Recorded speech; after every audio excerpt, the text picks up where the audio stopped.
conteneur yango todo sala adi londolé Feli Mosengo Feli todo sala conteneur ba voiture todo tina na Kisasa ba carton ezo kine Kinshasa et en plus la bonne chose voiture na yo ko tina na Kisasa te prends pas la tête yela bisongo charger biloko na yo te relivrer à domicile sans un bon au teki c'est parti.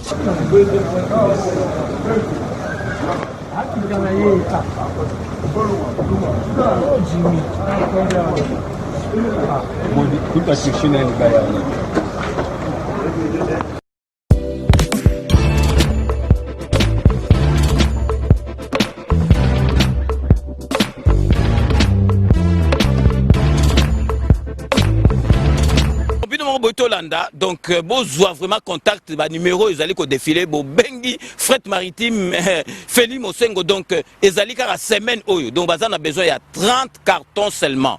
Donc, il y a 3 cartons, moi que vous allez au Félé, et qui, kilo, vous allez contacter, vraiment, vous avez contact, vraiment, il faut consommer congolais, ceux qui congolais, ça les locaux, qui aident, tout le monde, chinois, vraiment, ils allaient, malam ou mingi.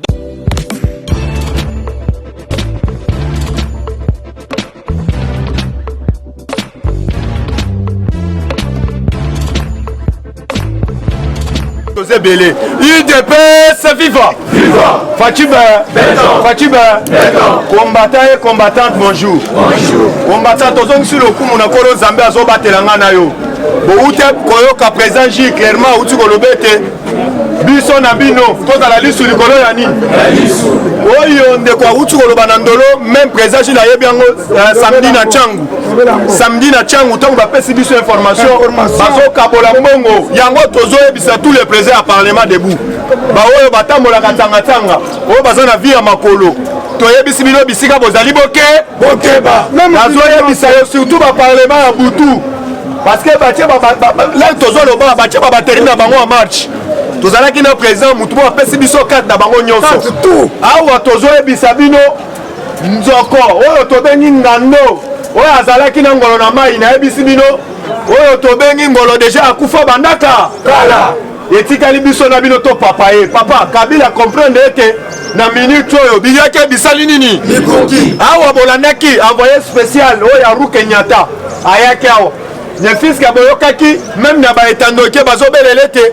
Oh, accord oyo tobengi ya FC ya cash na FCC basinyango na présence ya Ru Kenyatta a dépêché ki tobengi émissaire na ye. Ayakao. Mais vis-à-vis à Kouti, oyo tobengi politique sur le terrain. Alors pas question nazo signaler yo Kabila. Papa, président Gilles Azana Kanda. Kingwa kumanza uti otindele kolia ba bikumba. Awa eza ba ventilité, eza pièce par pièce. Si de fait c'est viva. Viva. Combattant. Na yebisi bino. Oyo tozo benga envoyé spécial ya Ru Kenyatta lobi boye. Alobi Kabila na moment oyo soki oza mobali. Sauver pona yo na famille na mwasi na bana yo. Welisa Lombangu kende na NTNC ça la déclaration au na scène politique parce que na moment oyo to ezaja jaloux boute kolanda oyo tobengi représentant oyo tobengi ya SADC alobi fatela na soutien à 5 pays ko kala mingi te azokoma président ya Union africaine papa na yebisi bino merci bakaba nyonso yango nga nazopesa mise en garde na François Beya combattant lo bona lo baté nga nazopesa mise en garde na oyo tobengi na François Beya. Pourquoi ozonga ya mokonza mboka oyo azonga ka utaki voyage papa nazo ebisa yo bakangi oyo tobengi ba mercenaires plus de 50 na oya babanaki mokonza mboka azokota na cortège bango pe bawelisi bakoti na cortège na oya nazo ebisa yo baye ko découvrir ba Rwandais na ba Rwandais bien ba munitions awa bakangaki bango ezalaki ceinture oyo tozobenga ceinture ya ba shikatana ba oyo ba bangolais combattant yango na minute oyo nazo esabino a parti à lobby bakangi plus de 15 généraux UDPS viva awa mutu nyonso alingaki kobomba fate ezala na butu ezala na ndoto yeba deja tokozwaye Niyango mona qui présent Gilles tant que tellement qui andolo bête il fallait pas changer tenue oh to bengi à la police ba changer tenue oh to bengi amura ezala qui pambate parce que oh to bengi ba Rwanda wana balata qui tenue ba na mu yango tozo bisa mu kwantombolo Lipa aussi, na information ba pesi biso. Oyo to benga na Daipen. Na Daipen là tozo lo bawa. Ba infiltré to bengi Daipen to bengi na badongolo biso. C'est le plein. Ba yeko ebisa biso azali chargé directeur o la Daipen. Na Mitishila. Na minute aza professeur ya Kabila. Alobalobi kutunemi alobakate. Ye azali de o to benga ka sukulis chaque jour na Kabila. Nemi wana azali liningi ya pamba. Babi yende femme tout so moni ko tindike na balabala. Azali ko mo bela maadi ya beriberi. Diabétique. Combattre l'élite. Yango to koyebisa mu kwa tombolo. Na minute tolingi audit ya Daipen banda. Parce que po ba luka moyen ko kangela biso mutu wana 45 millions uti ko bula na Daipen 45 millions mikolo ya pesi Kabila balakisi biso lettre ya Daipen ezali oyo to bengi réserve oyo to bengi ya chef de l'état mais c'est wakaningining papa muto na koyoka lisusu alobio kamere azali na caprice mais libumu evimi abima prison muto na ko beto atamba taboli misanga toyebisi kamere so robota asala nini parce que balakisi biso même mbongo o kamera banda kozwa na Daipen même Nehemi bazali na babiro tobengi babiro parallèle Nehemi soki ayaka kozwa mbongo parce que bazwi o tobengi directeur wana bisa yo ye moko soki 5 fonctions ye moko professeur ya Kabila anglais ye moko o tobengi député ye moko professeur ye moko directeur ya Daipen yaya nazoyebisa bino colonel na moma oyo ntango ozozonga ndaku biso na yo il fallait kozala lisu likolo ya nini soki omoni ndeko no akende kozwa mbongo ape perde parce que bakamoli ba 10 000 francs parce que ba 10 000 francs bazozela kaka discours ya mokonzi ya mboka parce que baya kolakisa ete mboka eza na crise te il fallait biso na bino tolongola Hippolyte Kazembere kanambe awa kombata koyoka na main bouti koyoka Zoé bauti kotanga ye na liwa ya Jacques Mbadu awa na minute oyo Zoé moya akende lisusu na Tanganyika exacte awa toza na bango papa nayebisi bino ezali match oyo tobenga na match ya CAF moto akobima ya libanda aza te biso na bango ifale tosila na nde merci combattant ok merci chinois olobi nini chinois rapide batosepele IDPS viva président de la République Fachi Beton Fachi Aigle nalingi tozala na seko puisque toti koéchappe na assassinat ya mokonzi ya mboka boye to boye te Fachi Chilombo toyebisaka bino asamu kishi donc babeti bakaba nyonso to esimbi te donc moto wana veut dire aza systématique bien sûr outi olanda ya bato mibale et puis topesa information baza na sentir ya mokonzi ya mboka oyo baliaki deja mbongo soki omoni toloba boye motu nyonso to azoloba eza oyo tobengi information ya vrai bato mosusu bazalaki informe te yango wana omoni parade ekoti urgence lobi Fachibe Christian Chiwewe abengi bato nyonso tu oyo babengi Shikata oyo babengi donc Moura lobi azalaki na kati ya parade ya makasi oyo moko apresidaki esali ngai esengo pourquoi alobi boye soda jamais ba instrumentaliser yo te nayebi déjà que ko président la Christian Chiwewe déjà ye moko ayebi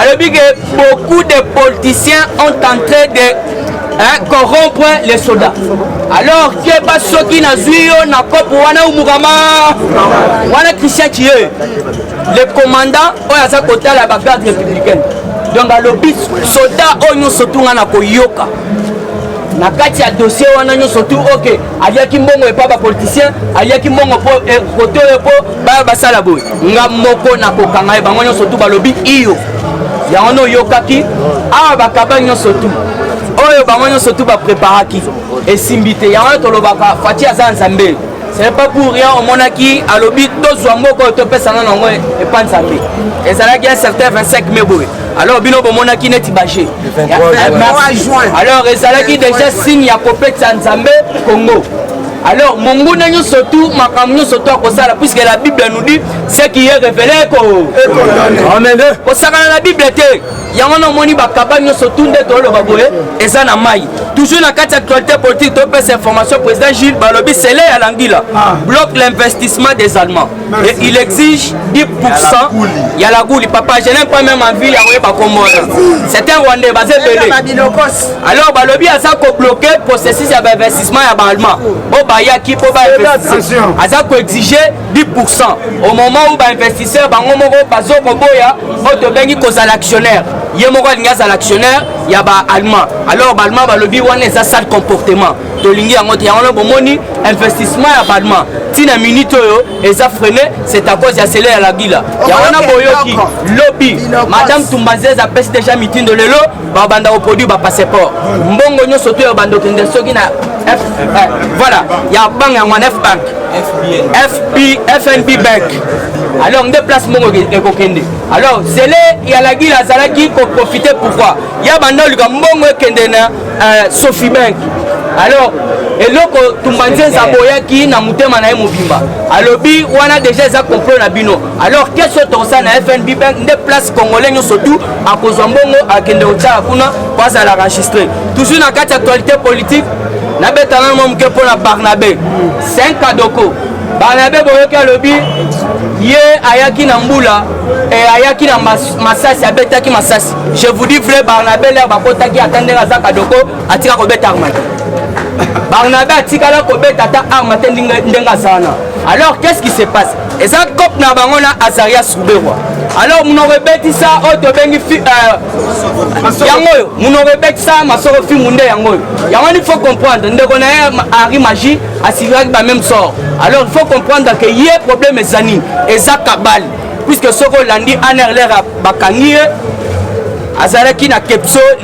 glace ya noir polo la coste de ba ko pesa ciment na kilo toane eza ciment là alingaki na bureau président tsholo bat bakangie na nage kosala na ja marketer le biba ko na jande bakoyoko na eno ezalaki samedi na yebisaki bino alaki na information mais tomoni combattant bakonga yo pe lelo ko nage bakonga 11 000 fictifs 13 000 fictifs bapêcheurs na ba chasseurs alors qu'est-ce qui se passe Barnabé bake kokanga ye na téléphone moko ya Alcatel na mbongo $600 na poche na 50 quelques mille francs congolais alors qu'est-ce qui se passe téléphone bake kokanga ye numéro moko kaka ya libanda ya ndenga Braza alors qu'est-ce qui se passe soko landi information bakangi des émissions balobi baza ba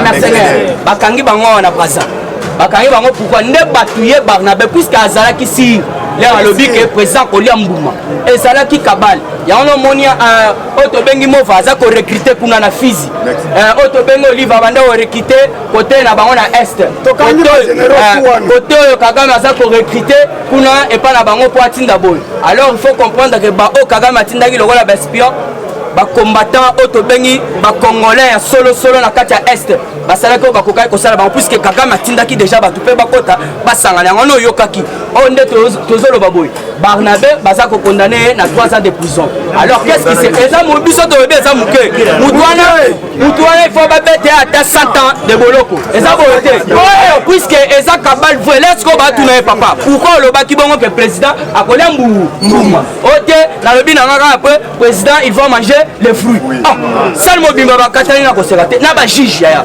donc scène moko elekaki jour wana nazo sabino mutu wana asali théâtre alors nde bazuye na nous bakotisi kuna alors selon les informations il faut yeba pe que Azaria Souberwa na Néhémie Mwilanya bientôt na justice puisque liste eza moulayi ba mettez mususu na bayebi yango te alors faut comprendre qu'est-ce qui se passe likambo dossier caméra poto le kato chité mais c'est Vital Caméra soko moni oyo to bengi Augustin Kabuya a intervenir pour na koloba keba Caméra cause à l'aller déjà sani et outil na maboko F Soso bon quand il c'était leur prison comment qui ba tour ba va et vient ba Mwilanya ba nani ba ke eza catholique alors il faut bien comprendre j'ai wana ngonga nango yango alors Caméra na minute pour na ngai selon information ba pesi biso ade na bord ceux qui zamba ko sunga akobika mais ceux là akobika te asa poisson alors ceux qui okufa kende na yande puisque déjà j'ai ça 3 personnes Kanambe Caméra na Kagame nde babanda ko beta dio alors plan nyo surtout wana ba déjouer yango yango na omoni sikoyo faci na minute oyo beto tozoloba abetaka bortole donc awa nde eza boye faci koyokela bango kobomela bango moto te o bango balukaki babomaki moto te yango wana tozoyebisa moko atombola beta bortole. Qu'est-ce qui se passe les deux? Yoka Shadari boyoki groupe na bango bakeyoka bola ba jeune 10 000 po baya babimala fatia osala message nazoyebisa ba jeune yaka mbongo ndenge wana kokende te puisque bakobimisa bino michoponde sadek de abahawa soki tozuyo mokolo kaka mokonzi ya moko oyo lelo na aloba okomona déploiement militaire okomona déploiement militaire na ndenge moko akosala jeune nyonso tu akobima libanda michopo libanda oyo tolobaki te bolia na bino mbongo kitoko epui bopesaka biso bainformation puisque bato wana ifo tozala na bango lisu likolo ya lisu bapesi deja bambongo balingi batumba biloko ya bato alors tozoyebisa bango oyo akosala baje sadek ekokanga ye alors mpona chite awa il faut comprendre que non na Nord Kivu bakangaki 46 personnes interpellées avec 8 armes AK-47 et 10 chargeurs plein de munitions. Alors FARDC les resali musala puisque kuna j'ai eza soute les resali musala ba rebelle bazalaki na triangle na bango batalika likolo bamoni avion tout la musi yaza batiki ba arme ba AK-47 batiki ba biloko belé ba mission de guerre nde baye bazui bakangina moko bakangina 4 alors ndeza wana 46 baza interpellé na suki wana ya caméra koningana te parce que ba joueur baza ya makasi. Eshima, votre magazine qui bat au rythme de l'actualité. Retrouvez la nouvelle édition. Exclusivité, alors que la RDC sort progressivement la tête de l'eau après la crise sanitaire Covid-19 ayant fragilisé les économies du monde, Eshima Magazine présente à la une de sa 15e édition la ministre de l'économie nationale, Acacia Bandou Bola, présente son bilan depuis sa prise de fonction. Relance économique, Acacia Bandou Bola Mbongo donne des signaux forts. Baisse des prix des produits pétroliers, maîtrise des prix des denrées alimentaires pendant des temps forts, organisation des marchés populaires afin de soulager les paniers de la ménagère en période de Covid-19, une franche collaboration avec les opérateurs économiques et dotation en équipement de son administration, la ministre de l'économie nationale affiche un bilan éclatant de sa première année de gestion de ses très stratégiques portefeuilles. Eshima Magazine revient sur chaque étape de la vie de la Margaret Thatcher congolaise. Focus, Agnès Moide et la CNSS interpellent les employeurs sur les avantages de l'utilisation de la télédéclaration.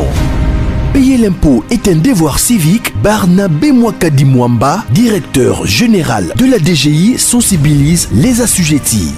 Découverte, Jerry Biangani Tampo, l'homme derrière la renommée de l'université chrétienne Cardinal Malula. Dossier Eshima, contentieux électoraux de la poudre aux yeux. Économie, les scandales financiers ont la peau dure en RDC. Interview, Ted Belechai Kassonda, secrétaire exécutif national de la Ligue des jeunes de l'UDPS. Bras de fer entre la CPI et les USA. Fatou Bensouda défie Donald Trump. Retrouvez l'intégralité du magazine Eshima dans les kiosques. Eshima Magazine, un nouveau standard d'information.